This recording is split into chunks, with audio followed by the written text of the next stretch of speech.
পশ্চিমবঙ্গ রাজ্য সরকারি কর্মচারীদের একাংশের মধ্য থেকে মহার্ঘ ভাতা বকেয়া পরিমাণ নিয়ে গুরুত্বপূর্ণ আপডেট সামনে এসেছে।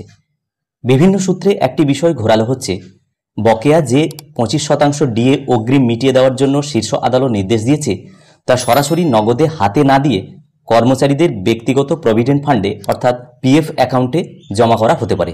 এই সম্ভাবনা বিভিন্ন আদালতের পূর্ববর্তী রায়ের আলোকে আরও জোরালো হচ্ছে। আসুন বিষয়টি বিস্তারিত আলোকপাত করা যাক।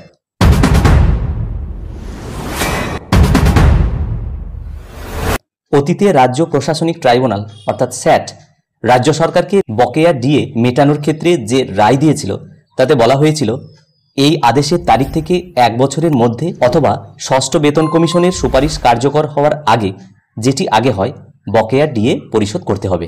সেক্ষেত্রে স্যাটের এই রায়ে আরও উল্লেখ করা হয়েছিল, সেটি 26শে জুলাই 2019 উল্লেখ করা হয়েছিল যে রাজ্য সরকার মহার্ঘ ভাতার বকেয়া নগদে পরিশোধ করতে পারে অথবা জেনারেল প্রভিডেন্ট ফান্ড অর্থাৎ জিপিএফ অ্যাকাউন্টে জমা দিতে পারে। সেক্ষেত্রে একটি নির্দিষ্ট সময় পর্যন্ত টাকা তোলার ক্ষেত্রে কিছু বিধিনিষেধ থাকতে পারে। কলকাতা হাইকোর্টের রায়। পরবর্তী সময়ে কলকাতা হাইকোর্টের ডিভিশন বেঞ্চও একই ধরনের পর্যবেক্ষণ দেয়।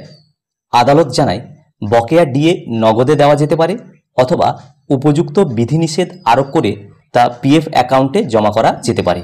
বর্তমানে মামলাটি সুপ্রিম কোর্টে বিচারাধীন এবং এর মধ্যেই সুপ্রিম কোর্ট যে অন্তর্বর্তীকালীন নির্দেশ দিয়েছে সেখানে কলকাতা হাইকোর্টের রায়কে মান্যতা দেওয়ার কথা উল্লেখ আছে। এখন দেখার বিষয়, রাজ্য সরকার এ বিষয়ে কি সিদ্ধান্ত নেয়, সরাসরি নগদে হাতে নাকি কর্মচারীদের ব্যক্তিগত প্রভিডেন্ট ফান্ডে। ভিডিওটি সকলকে দেখার জন্য ধন্যবাদ। সকলে ভালো থাকুন, সুস্থ থাকুন।